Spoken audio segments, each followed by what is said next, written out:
저를 한번 인사합시다. 우리의 하나님은 영원한 하나님이십니다.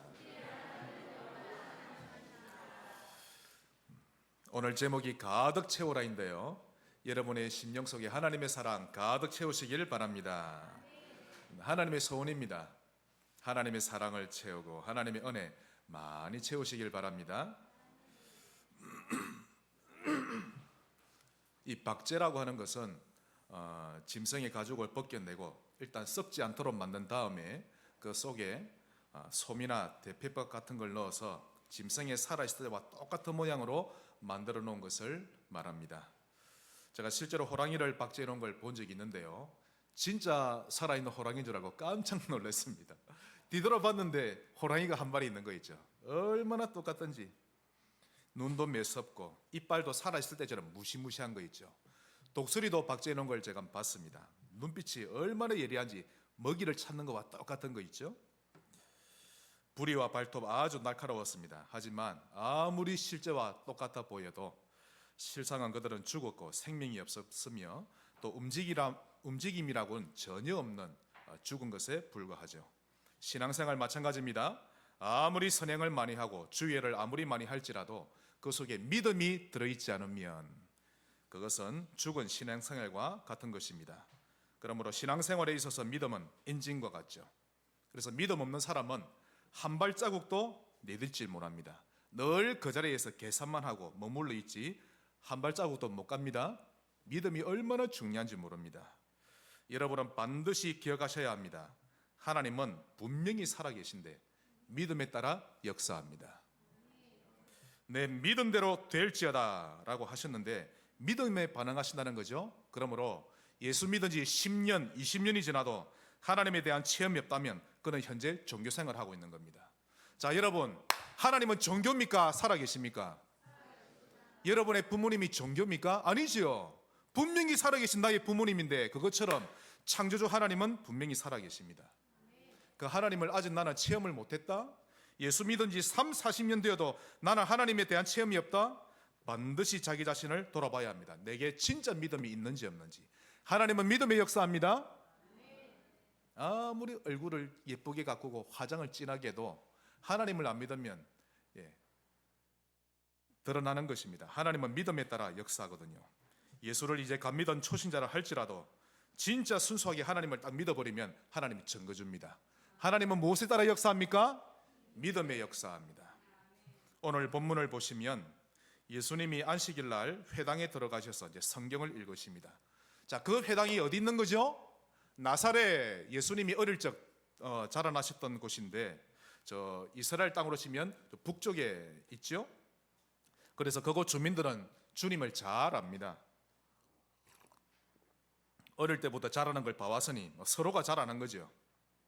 그래서 그 동네에 있는 회당에 주님이 들어가셔서 이제 성경을 받아서 읽는데 그때 당시는 두루마리 성경이죠. 마침 보니까 이사야 61장입니다. 그래서 주의 성령이 내게 임하셨으니 가난한 자에게 복음을 전하려고, 포로된 자에게 자유를 주시려고, 눈먼 자에게 다시 보게 하시려고, 눌린 자에게 자유롭게 해주려고, 이렇게 쭉 읽어 나가시면서 그들에게 말씀하십니다. 오늘 이 말씀이 너희 귀에 응하였느니라, 즉 성취하였느니라. 즉 다시 말해서 내가 읽은 이 말씀을 내가 그대로 성취하기 위해 이 땅에 인간의 몸을 입고 왔는데 너희는 나를 그 메시아로 그리스도로 믿고 있냐라는 뜻이죠. 하지만 사람들은 이게 무슨 말인지 못 알아듣습니다. 아니, 저 사람은 저 윗집의 요셉과 마리아의 그 맏아들 아니냐, 목수의 아들 요셉의 아들인데 어째서 성경 읽다가 오늘 이 말씀이 너희 귀에 응하였느니라 저 말을 왜 하지? 도대체 그게 무슨 뜻이지? 지금 무슨 말인지를 못 알아듣는 것입니다. 인간적인 혈통상 요셉과 마리아의 아들로만 믿을 뿐 그리스도로 믿질 못했던 것이죠. 즉 예수란 기독교의 대표에 불과하고 한 인간에 불과하지 신은 아니다, 우리의 구원자가 아니다 라고 믿는 것이죠. 그때 주님이 너무 좀 노골적으로 말씀하십니다. 선지자가 다른 데서는 칭송을 받지만 자기 고향에서는 환영을 받지 못하는구나 하시면서 두 가지 예를 듭니다. 거기 오늘 본문 25절에서 17절 나오죠. 한번 보시기 바랍니다. 25절로 27절. 내가 참으로 너희에게 이르노니 엘리야 시대에 하늘이 3년 6개월간 닫히어 온 땅에 큰 흉년이 들었을 때 이스라엘에 많은 과부가 있었지만 엘리야가 그중 한 사람에게도 보내심을 받지 않고 오직 시돈 땅에 있는, 즉 이방 땅에 있는 사렙다의 한 과부에게 뿐이었으며, 또 선지자 엘리사 때에 이스라엘에 많은 나병 환자가 있었지만 그 중에 한 사람도 깨끗함을 얻지 못하고 오직 이방인인 수리아 사람 나만 뿐이었느니라.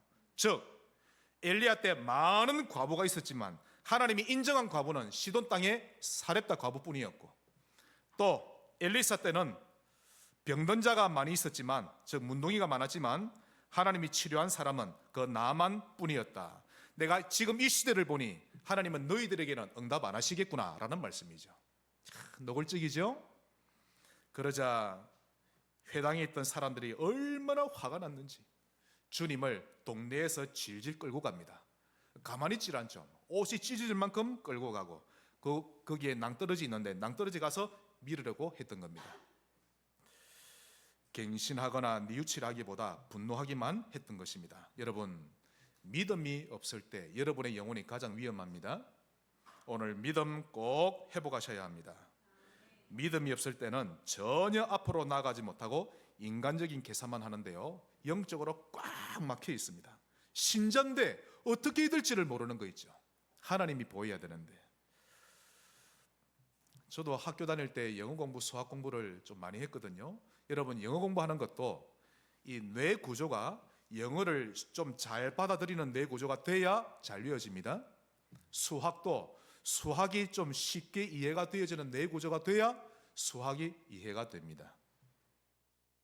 영어, 수학 억지로 한다고 되는 게 아니죠. 자, 여러분, 영적인 것은 더 그럽니다.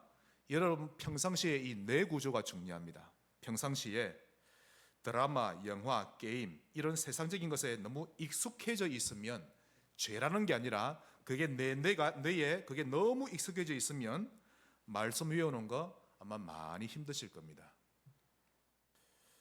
나이 들다 보니 뇌세포가 줄어서 암기하기 힘들다, 그거와는 다른 차원입니다. 여러분의 영적 상태가, 뇌 구조가 어떠하냐에 따라 달려 있죠. 저 평상시 은혜 받고 살고 있어야 한다는 말씀입니다.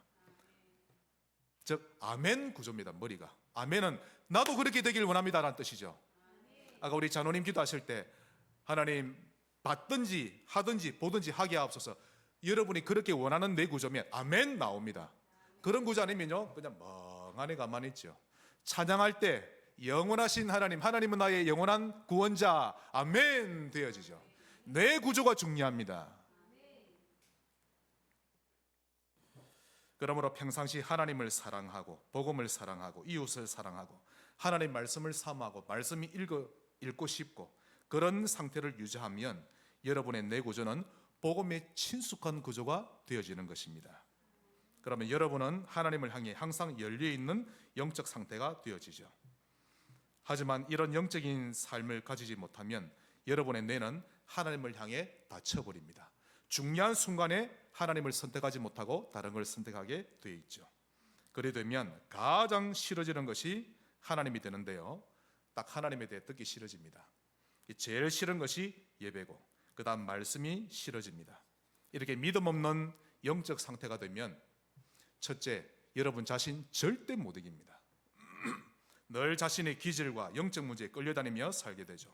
또한 세상을 이기지 못합니다. 믿음이 없으면. 하나님 아니면 세상, 둘 중 하나인데 하나님이 싫어지니 그냥 세상에 묻혀서 세상 풍조대로 살아가는 것입니다. 또한 믿음 없는 영적 상태가 되면요, 사단을 절대 이기지 못합니다. 마귀에게 종노릇하며 살게 되는데 하나님의 백성이 마귀에게 노예살이하며 살게 되는 것입니다. 어떤 경우에도 믿음을 회복하셔야 하는 것입니다. 그러므로 첫 번째로 절박한 상황에서도 믿으세요. 먼저 오늘 예수님이 거론하셨던 사렙다 과부의 믿음을 한번 보겠습니다. 이스라엘 왕 아합이 우상 숭배 정말 심하게 했죠. 제가 봐도 해도 너무합니다. 너무 심하게 했는데 하나님이 엘리야를 통해 가뭄이라는 심판을 내리셨던 것입니다. 그때 온 천하가 굶주림으로 수많은 사람이 죽었는데요, 그 이방 땅이었던 시돈 땅에도 가뭄이 들었던 것입니다. 그때 하나님이 엘리야에게 너는 지금 시돈 땅으로 가서 거기서 머물라. 내가 한 과부를 만나게 줄 테니 그 과부의 집에 머물러 있어라 라고 말씀하셨습니다. 엘리야는 즉시 시돈을 향해 갑니다. 그 시돈에 있는 성문 곁을 딱 지나는데요, 한 과부가 저기서 나뭇가지를 줍고 있는 거 있죠. 하나님이 준비하신 과부가 저 사람인갑다. 바로 눈치를 챘죠. 가서 말을 걸었습니다. 물 한 사발을 내게 갖다 주시오. 나는 하나님의 종 엘리야입니다. 그 당시 여러분, 엘리야는 온 동네 소문 다 났습니다. 하나님의 능력 있는 종이라고. 그래서 그녀가 엘리야를 알아보고는 물을 가지러 돌아가니까 엘리야가 다시 멈춰 세웁니다. 아니, 잠시만 기다려 보시오. 물은 일단 놔두고 떡을 만들어서 내게 가져오시오. 내가 배가 고프니까 떡을 먹어야겠소. 그러자 그녀가 하는 말이, 솔직히 지금 저희 집에는 이 밀가루가 조그만 한 움큼이 있고 또 기름이 조금밖에 없습니다. 사실 제가 오늘 나뭇가지를 주워다가 떡을 만들어 먹고 제 아들과 함께 죽으려고 했던 것입니다. 그냥 먹을 게 없으니까요. 겨우 이만큼 남았다는 뜻이죠. 그때 엘리야가 말합니다. 잔소리 말고 떡을 만들어서 내게 먼저 가져오시오. 내게 먼저 주고 난 이후에 당신과 당신 아들을 위해 떡을 만드시오. 그녀는 깜짝 놀랐습니다. 아니, 지금 가루와 기름이 얼마 없다고 분명히 말했고 또 그 얼마 없는 걸 만들고 나면 그게 마지막 떡이 될 수 있는데 그거 뻔히 알면서도 자기 보고 달라고 하니까 어안이 벙벙했죠. 이게 상식이 있는 주의 종인지 없는 종인지 정말 헷갈렸던 것입니다. 그러나 놀랍게도 그녀는 엘리야의 말에 순종했는데요, 신기하게도 아무리 몇 날이 지나도 그 부엌에 있는 통에 가루가 떨어지지 않고 병의 기름이 떨어지지 않았습니다. 이유는 엘리야가 이렇게 예언했거든요. 하나님이 내게 말씀하셨습니다. 당신이 내 말에 순종하면 가뭄이 끝나는 날, 비가 오는 날까지 당신의 통에 가루가 떨어지지 않고 기름이 없어지지 않을 것입니다. 이 말을 그녀가 믿었던 것입니다. 믿음이 중요합니다. 그래서 열왕기상 17장 15절로 16절, 그가 가서 엘리야의 말대로 하였더니 그와 엘리야와 그의 식구가 여러 날 먹었으나 여호와께서 엘리야를 통하여 하신 말씀같이 통의 가루가 떨어지지 아니하고 병의 기름이 없어지지 아니하니라. 동화 속 이야기 아닙니다, 여러분. 역사적 사실입니다. 하나님은 믿음에 역사합니다. 사렙다 과부에게 역사한 하나님은 지금도 역사하고 계십니다. 사실 사렙다 과부는 절박한 상황에 처해 있었죠. 또 엘리야는 너무 어려운 부탁을 해왔고 오히려 더 절박한 상황에 빠졌는데 그런 가운데 믿음을 선택했습니다. 지금 옆에서 아들은 떡을 달라고 울고 있고 또 남은 것은 겨우 조금밖에 없는데 그런 가운데서도 그녀는 믿음을 선택했던 것입니다. 그러고 보면 그녀는 하나님을 사랑하는 믿음의 사람이었고 또 엘리야는 하나님의 종이었음을 그녀는 알아차렸던 것입니다. 그러니 그 짧은 순간에 믿음의 결단을 내릴 수 있었던 것입니다. 하나님의 말씀이 주어지면 그 말씀을 믿든 안 믿든 그것은 그녀가 선택할 몫이죠. 자, 오늘 주의 종을 통해 말씀이 선포됩니다. 그러면 하나님 말씀은 선포되면 이 말씀을 믿든 안 믿든 여러분의 몫입니다. 그런데 사렙다 과부는 믿음을 선택했던 것이죠. 그 당시에 수많은 과부가 있었는데 이런 하나님이 선택한 과부는 오직 이방인이었던 사렙다 과부, 이 여인 한 사람이었습니다. 여기에 많은 성도가 있지만 하나님이 응답 줄 성도는 다른 것입니다. 누가 있죠? 믿음 믿는 성도입니다. 여러분 모두가 될 수 있고 한 사람만 더 될 수 있는 것입니다. 그래서 간단하죠. 아멘 내 구조는 하나님 내가 그러한 사람 되기를 원합니다. 그건 내 구조입니다. 결국 하나님은 이 일을 통해 그 과부의 신앙을 시험해 보고 계셨던 것입니다. 네가 정말 절박한 상황에서 나를 믿을 수 있겠냐? 그런 상황에 믿음의 한 발짝 내디딜 수 있겠냐라고 하는 것입니다. 정말 믿음으로 목숨을 내놓고 순종할 수 있느냐 없느냐를 테스트해 보신 것입니다. 결국 그 당시 큰 재앙과도 같았던 이 가뭄의 기간 동안 엘리야와 과부 또 그 어린 아들은 의식주 걱정 없이 안전하게 보낼 수 있게 된 것입니다. 그러므로 하나님은 우리의 절박한 상황을 알고 계십니다. 과부의 상황을 잘 알고 계시는 거죠. 그러니 그녀는 선포된 말씀을 믿기만 하면 됩니다. 그러면 아무것도 문제되지 않을 것입니다. 그러므로 안 믿는 것이 가장 큰 문제인 것입니다. 그러므로 어려운 상황일수록 하나님을 믿으시길 바랍니다. 절박한 상황 하나님 아십니다. 그것을 주신 이유는 응답하기 위해 주시는 것입니다. 어려울수록 하나님께 귀를 기울여야 합니다. 이렇게만 할 줄 안다면 그 신자는 모든 문제가 응답이 될 것입니다.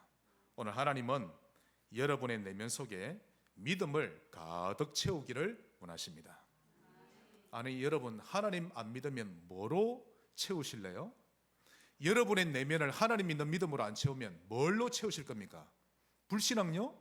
사람을 믿으실랍니까? 자, 오늘 한번 인사합시다. 하나님을 믿읍시다. 그런데 잘 안 되시죠? 하나님을 믿는 믿음만 가득 차면 끝나는데 워낙 다른 게 내 머릿속에 많으니 그래서 하나님이 싫어지고 하나님이 제2위 3위가 되고 그런 것입니다. 하나님을 믿으면 내 인생 바꿔버립니다. 하나님이. 그러므로 절박한 상황에서 하나님을 믿으시기 바랍니다. 큰 두 번째로 벼랑 끝에 설 때까지 기다리시는 하나님.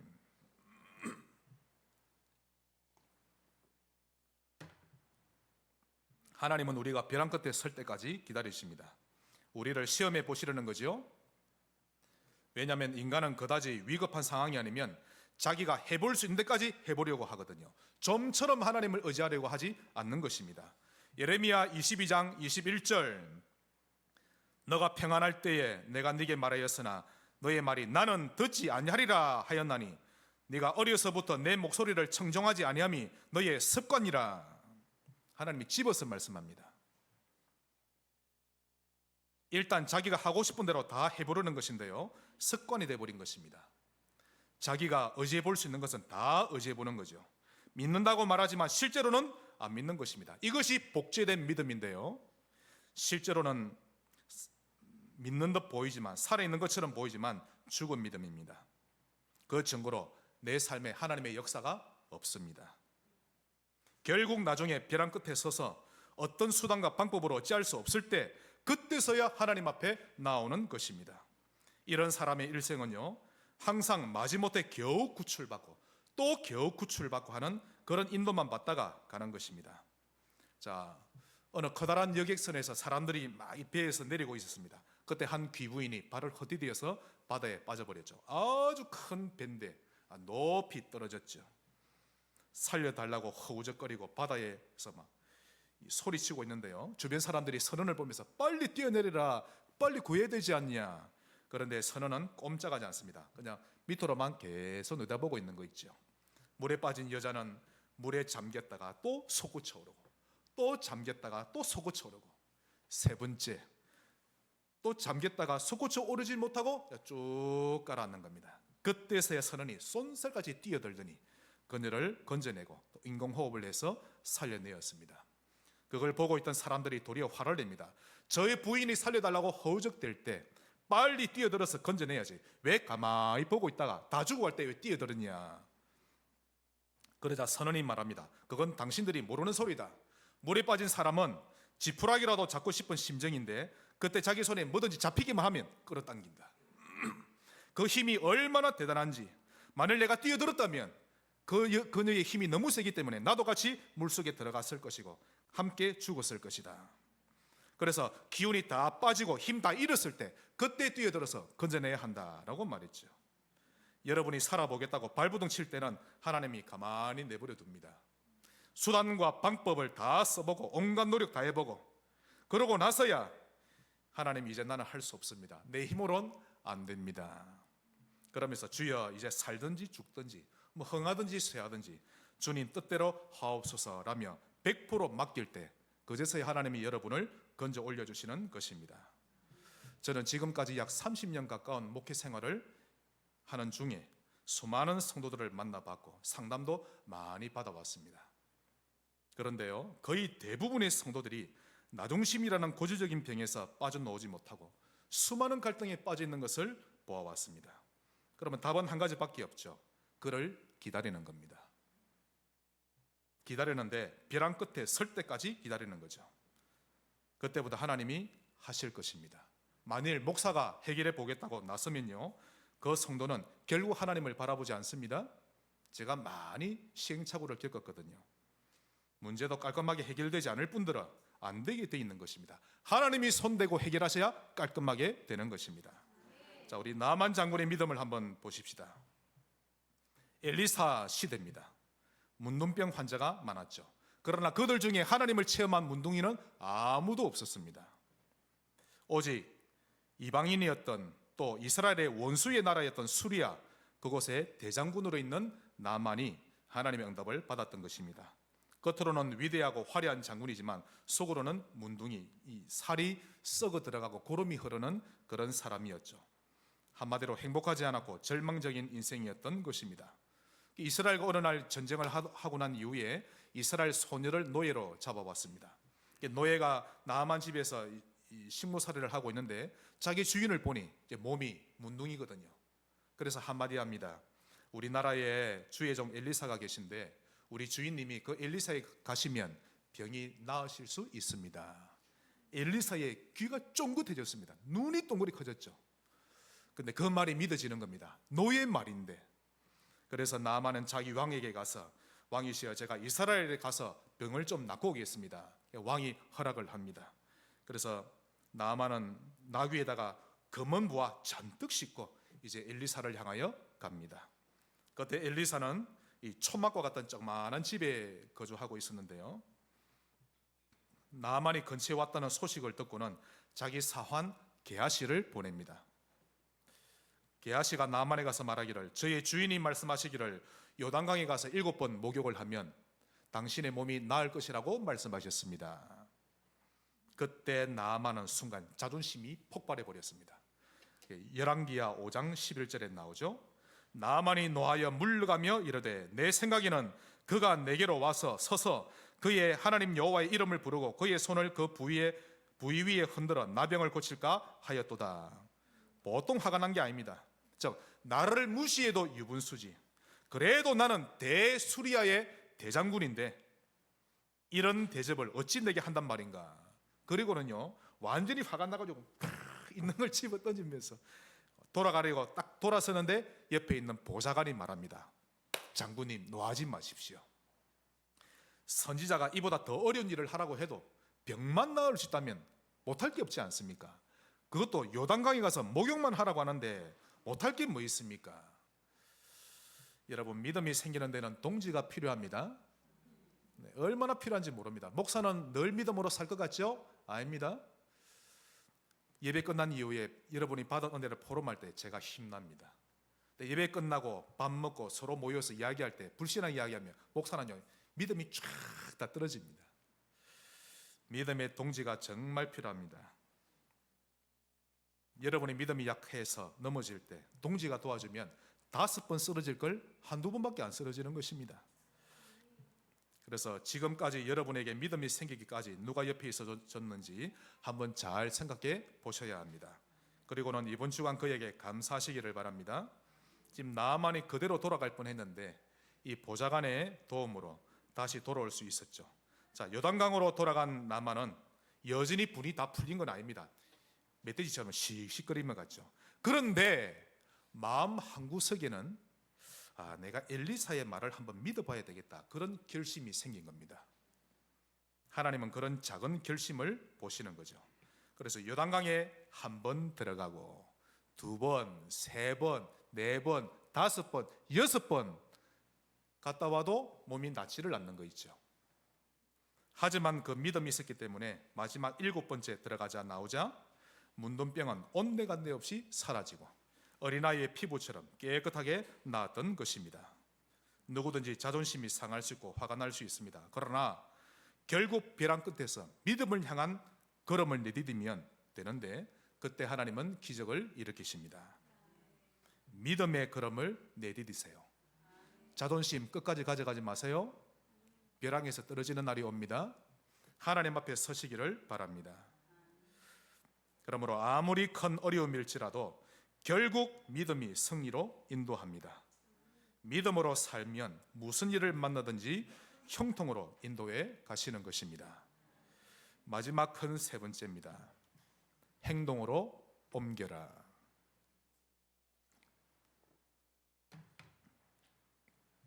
오늘 말씀을 하나님의 음성으로 꼭 들으시길 바랍니다. 캐나다의 저 동쪽에 나이아가라 폭포가 있죠. 그건요, 이 캐나다와 미국 국경지대에 있는 폭포인데 반은 캐나다, 반은 미국에 걸쳐서 이렇게 있습니다.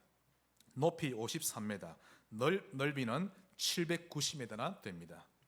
근데 미국의 블론딘이라는 줄타기를 잘하는 사람이 그 나이아가라 폭포를 줄로 쫙 연결해 놓고 건너가기를 시작했습니다.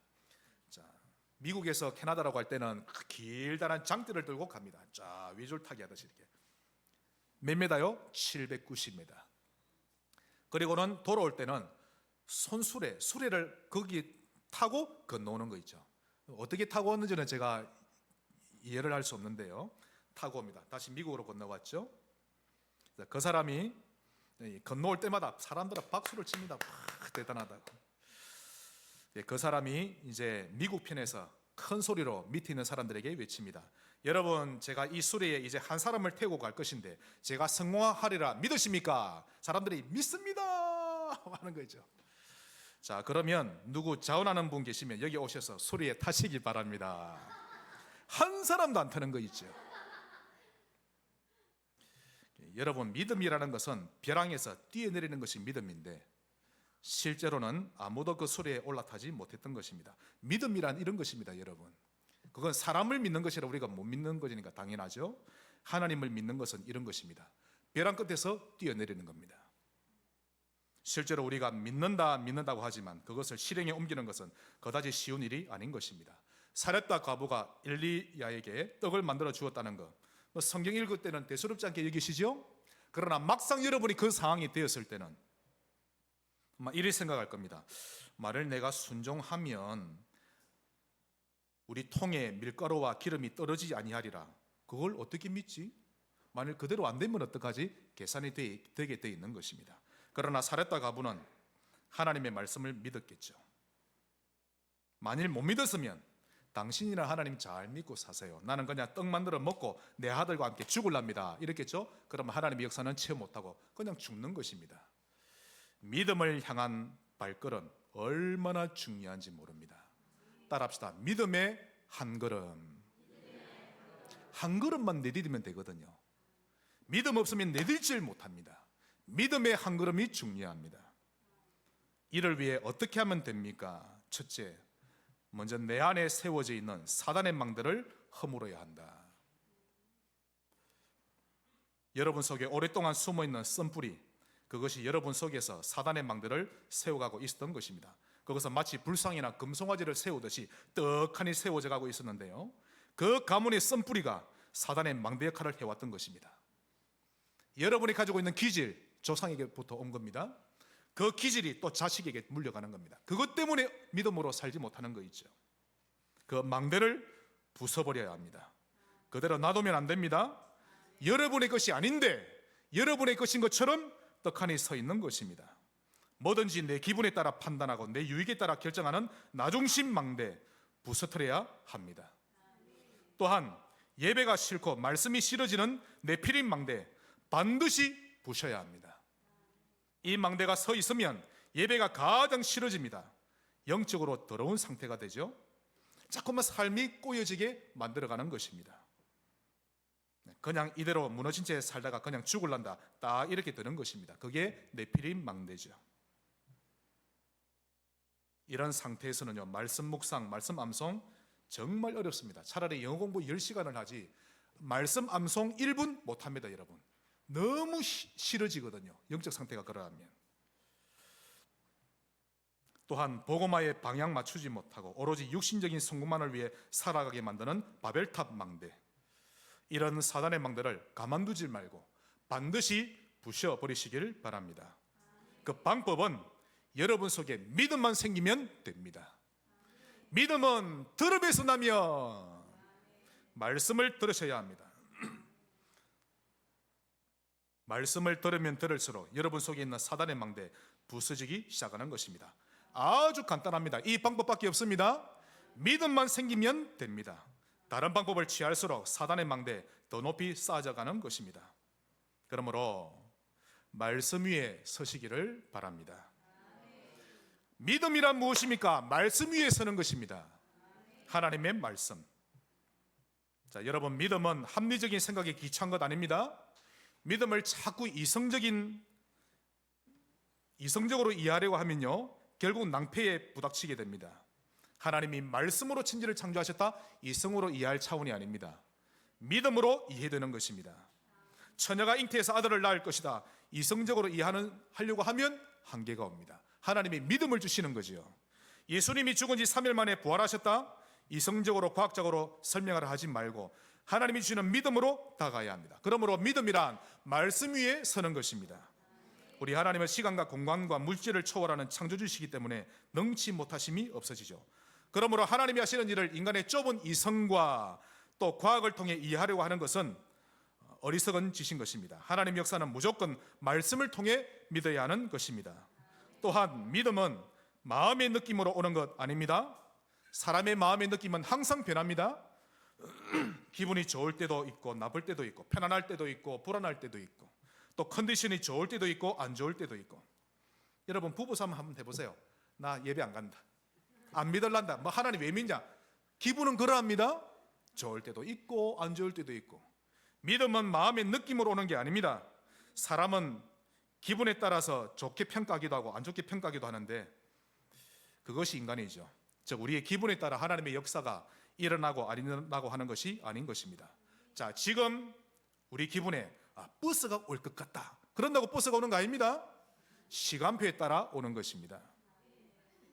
인간의 기분이란 자기 마음속에 일어나는 변화일 뿐이지 기분에 따라 환경이 좌지우지 되는 것이 아닌 것입니다. 그러므로 믿음은 우리 마음의 느낌에서 오는 것이 아닙니다. 말씀 위에 서는 것이 믿음인 것입니다. 유명한 설교자 스펄전이 말했죠. 인간이 하나님 앞에서 할 일은 계산적인 믿음을 갖는 것이 아니라 절대적인 믿음을 갖는 것이다. 계산은 하나님이 하시는 것이다 라고 말했습니다. 철학자면서 수학자이던 파스칼이 말하기를 하나님은 철학자의 하나님이 아니시오, 과학자의 하나님도 아니시다. 하나님은 성경이 가르치는 대로 믿는 자의 하나님이시다. 신앙이란 인간의 이성을 십자가에 못 박는 것이다 라고 말했던 것입니다. 이처럼 믿음이란 합리적인 사고에 기초한 것이 아니라 말씀 위에 서는 것이 믿음인 것입니다. 또한 믿음은 감각에 의지하는 것 아닙니다. 굉장히 위험합니다. 신비주의 사람 기도하다가 뭔가 빛만 지나가면 빛을 봤다, 아닙니다.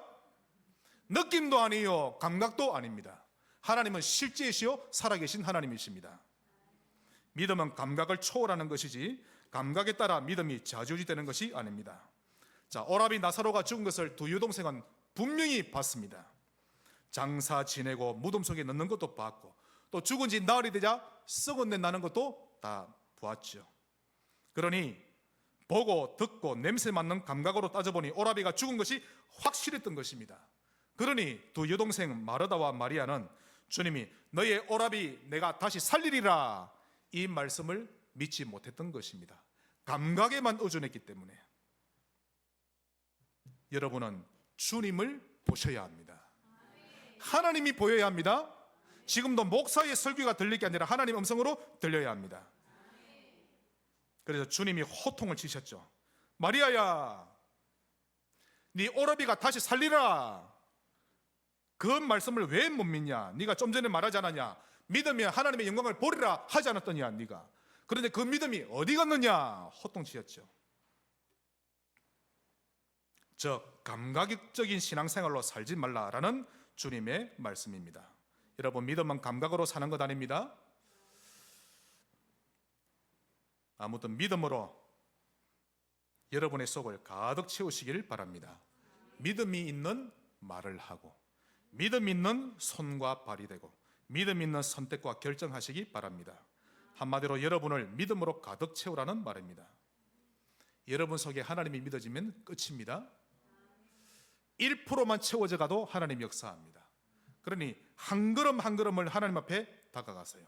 속으로는 확실히 믿고 겉으로는 믿음 있는 실천을 하는 것입니다. 어느 임신한 여자가 동사무소 가서 말했습니다. 제 뱃속에 있는 아이를 여기 동사무소에 등록하고 싶은데 좀 도와주세요. 그러자 직원이 말하기를 죄송합니다만 아이가 나와야 그 다음 모든 등록 절차가 진행됩니다.